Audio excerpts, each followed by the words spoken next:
Now, what's the matter, Provost?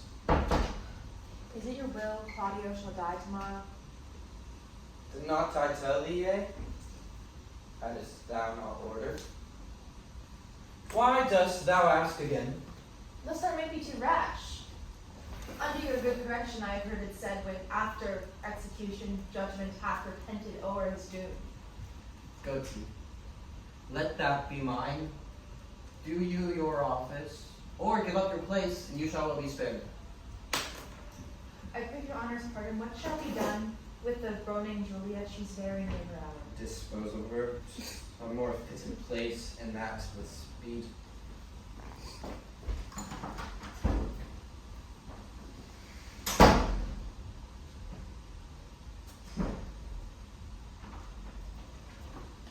Here's a sister of the man condemned, desires access to you. Hath he a sister? Aye, a very virtuous maid, and shortly to be of a sisterhood, if not already. Well, let her be admitted.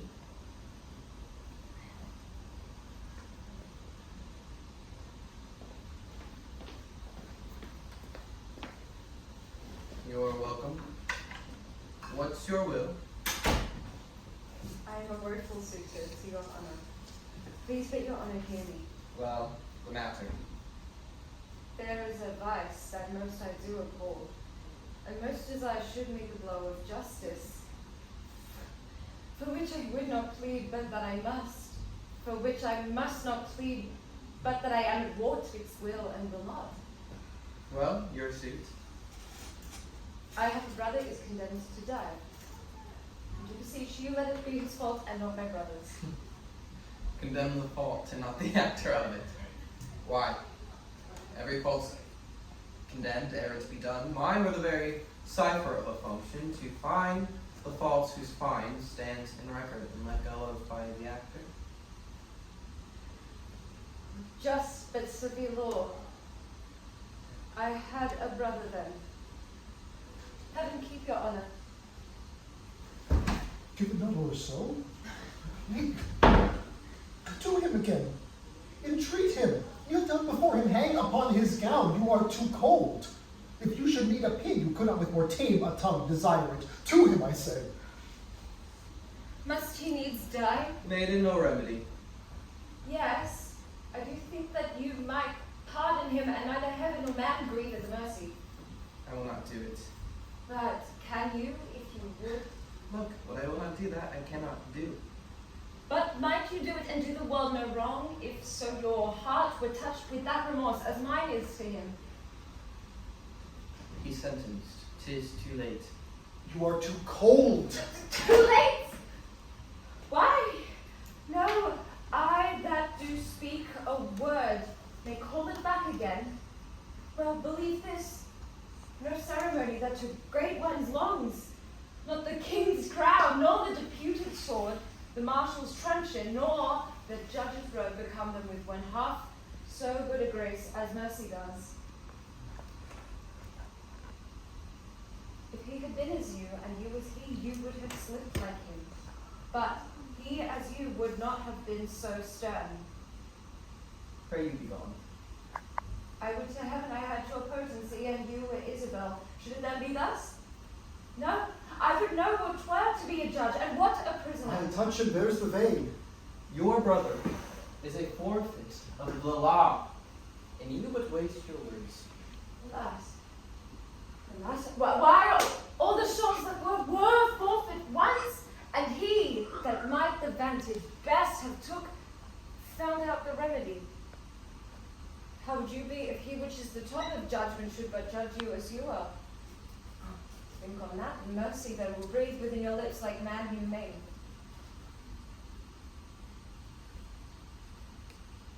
Be content, fair maid. Your brother dies tomorrow. It is the law, not I. Were he my kinsman, my brother, or my son, it should thus be with him. He must die tomorrow. Tomorrow. That's certain. Spare him, he's not prepared for death, even for our kitchens. We kill the fowl of season. Shall we serve heaven with less respect than we do minister to our gross selves? Good, my lord, bethink you. Who is it that hath died for this offence? There's many have committed it. Aye, well said. The law hath not been dead, though it hath slept. Those many had not dared to do that evil. The first that did the edict infringe had answered for his deed. Now 'tis awake, takes note of what is done, and like a prophet, looks in a glass that shows what future evils either now or by remissness new conceived, and so in progress to be hatched and born, are now to have no successive degree, but ere they lived end. Yet show some pity. I show it most of all when I show justice. For then I pity those I do not know, which a dismissed offense would after gal and do him right, that by answering one foul deed lives not to act another. Be content, your brother dies tomorrow, be satisfied. So you shall be the first that gives this sentence, and he that suffers? Oh, it is excellent to have a giant's strength, but it is tyrannous to use it like a giant. That's well said.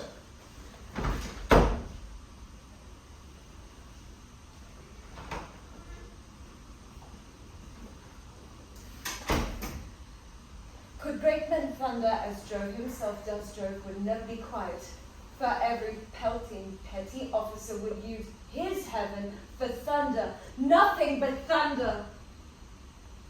Merciful heaven, thou rather with thy sharp and sulphurous bolt splits the unwedgeable and gnarled oak. But man, proud man, most dressed in a little brief authority, most ignorant of what he's most assured, his glassy essence, like an angry ape, plays such fantastic tricks before high heaven, as makes our angels weep, who with our spleens would all themselves laugh mortal. To him, when she will relent.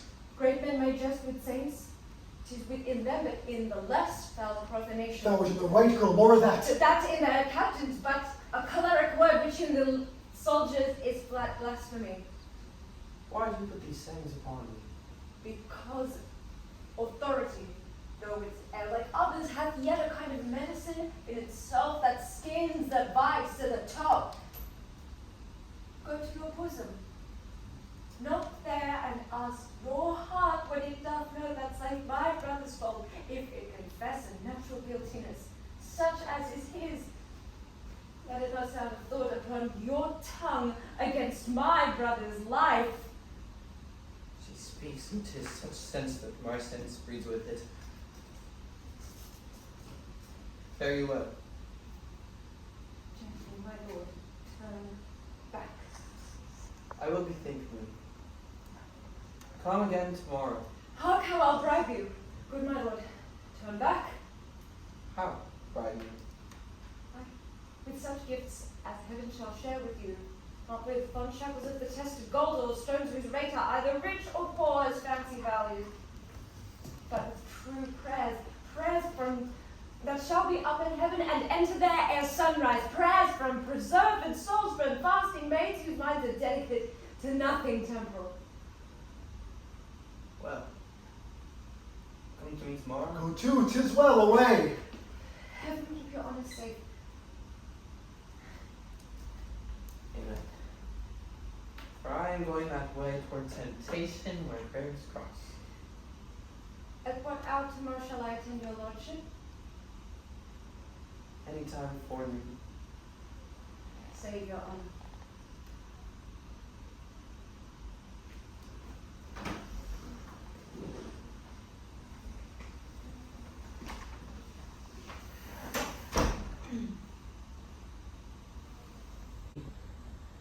Even for my virtue, what's this? What's this? Is this her fault or mine? The tempter or the tempted? Who sins more? Not she, nor does she tempt, but 'tis I. That's lying. By the violets in the sun do as the carrion does, not as the flower corrupt with virtuous season. It doesn't have to be so loud. Can it be women's modesty may more betray our sense than women's lightness? Shall we desire to raise the sanctuary and pitch our evils there? Oh, why? What dost thou, or what art thou, Angelo? Dost thou desire her folly for those things that make her good? Oh, let her brother live. Thieves for their robbery have more authority when judges steal themselves. What? Do I love her that I desire to speak to her again and feast upon her eyes? What is it I dream on? Oh, cunning enemy, that to catch a saint with saints dost bait thy hook. Oh, most dangerous is the temptation that doth goad us to love in sinning virtue. Never could the strumpet, with all her double vigor, art, and nature, once stir my temper. But this virtuous maid seduced me quite. Ever till now, when men were fond, I smiled and wondered how.